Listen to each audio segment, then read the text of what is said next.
మన కోరికలు తీరడంలో వచ్చే ఇబ్బంది ఏమిటంటే, తోడిన కొద్దీ బావిలోంచి నీరు ఊరినట్టే తీరిన కొద్దీ కోరికలు మళ్ళీ పుడుతూ ఉంటాయి.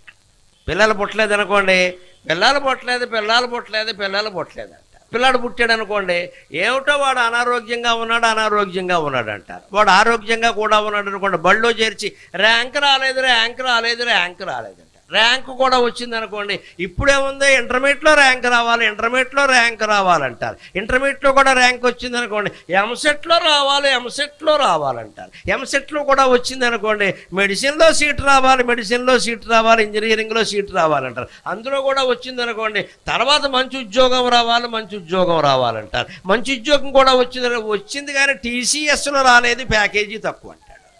టీసీఎస్లో కూడా ఉద్యోగం వచ్చింది అనుకోండి, ఈ సన్నాసికి ఇవన్నీ చేసరికి 37 ఏళ్ళు దాటే కూడా పెళ్లి సంబంధాలు అవ్వవు.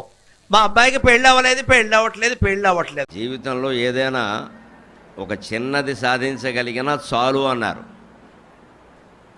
రామాయణంలో సంపాది సాధించిన ఘనకార్యం ఏమిటంటే సీతాదేవి జాడ వానరులకు చెప్పడం. అంతకుమించి ఆయన జీవితంలో ప్రత్యేకమైన సందర్భాలు ఏం కనపడవు. కానీ రామాయణంలో ఒక గొప్ప పాత్రగా మిగిలిపోయాడు.